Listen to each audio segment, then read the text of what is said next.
আসসালামু আলাইকুম সুপ্রিয় দর্শক, আমি শাকিল আর আপনারা দেখছেন বিশ্ব বাংলা কৃষি, সর্বদা কৃষকের পাশে থাকে। সুপ্রিয় দর্শক, টবের স্ট্রবেরি গাছে যদি প্রচুর পরিমাণে ফলন পেতে হয় তাহলে এই সময় সার প্রয়োগ করতে হবে, অর্থাৎ ডিসেম্বর মাসে সার প্রয়োগ করতে হবে। কারণ ডিসেম্বর মাসে স্ট্রবেরি গাছে ফুল দেখা দেয়, আর এই সময় যদি সার প্রয়োগ করা হয় তাহলে প্রচুর পরিমাণে ফলন পাওয়া যাবে। সুপ্রিয় দর্শক, আজকের এই ভিডিওতে সার প্রয়োগটা বিস্তারিত আপনাদেরকে দেখাবো। আপনারা অবশ্যই এই ভিডিওটি শেষ পর্যন্ত দেখবেন, আর এই চ্যানেলে যদি আপনি নতুন হয়ে থাকেন তাহলে অবশ্যই চ্যানেলটি সাবস্ক্রাইব করবেন আর পাশের নোটিফিকেশন বেলটি অন করে দেবেন। তো চলুন সুপ্রিয় দর্শক, শুরু করা যাক। সুপ্রিয় দর্শক, আমার এই স্ট্রবেরি গাছে জৈব সার প্রয়োগ করব এবং এখানে আমি কলার খোসা শুকিয়ে সেটাকে ব্যবহার করব। এটাকে আমি কেটে বা ছোট ছোট করে টুকরো করে নেব।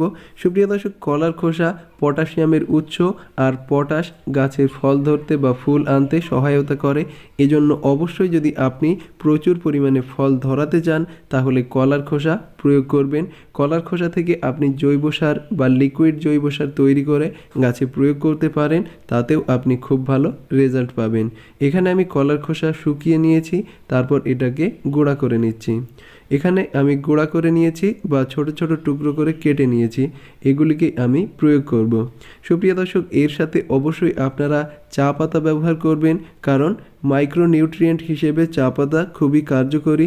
আর চা পাতার প্রচুর পরিমাণে কাজ আছে যেগুলি আপনারা বিস্তারিত দেখতে পাবেন গাছে প্রয়োগ করার পরে।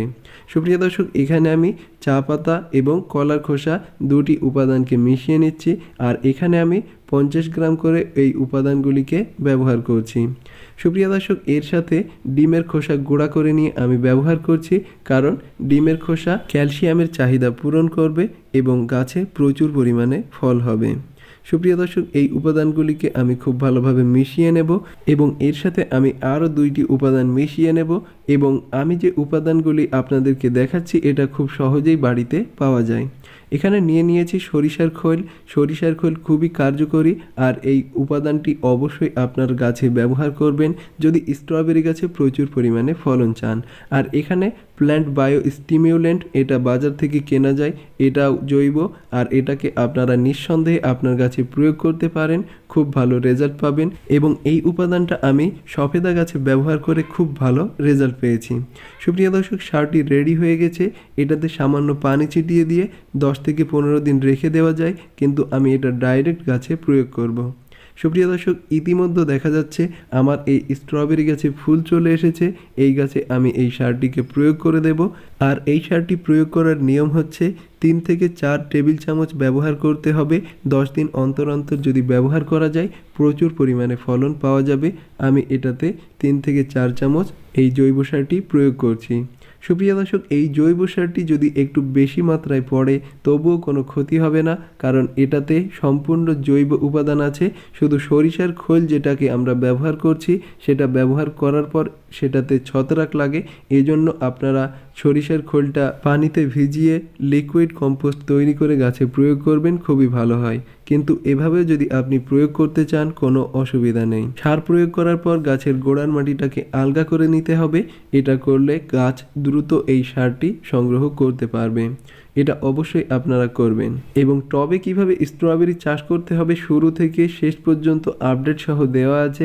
আপনি যদি দেখতে চান তাহলে আই বাটনে ক্লিক করবেন, সেখান থেকে আপনারা ভিডিওটি দেখে নিতে পারবেন এবং ডিসক্রিপশন বক্সে লিংক দিয়ে দেব, সেখান থেকেও আপনারা ভিডিওটি দেখে নিতে পারবেন। সুপ্রিয় দর্শক, সম্পূর্ণ গোড়ার মাটিটা আলগা করার পর এটাতে পানি প্রয়োগ করতে হবে। আপনারা সামান্য মাত্রায় পানি প্রয়োগ করবেন, তাহলে গাছ দ্রুত এই সারটি সংগ্রহ করে নেবে। এবং ইতিমধ্যে যদি আপনার গাছেও প্রচুর পরিমাণে ফুল দেখা দেয় তাহলেও আপনারা এই সারটি প্রয়োগ করবেন, ফলের সাইজটা ভালো হবে এবং পরবর্তীতে আরও প্রচুর পরিমাণে ফলন আপনার এই গাছে হবে। ইতিমধ্যে আমার গাছে প্রচুর পরিমাণে ফুল চলে এসেছে, যেটা আপনারা অবশ্যই দেখতে পাচ্ছেন। সুপ্রিয় দর্শক, এর পরিবর্তে যদি আপনারা রাসায়নিক সার প্রয়োগ করতে চান তাহলে এনপিকে 15-15-15 সার প্রয়োগ করবেন, তাহলে দেখবেন প্রচুর পরিমাণে ফলন হবে।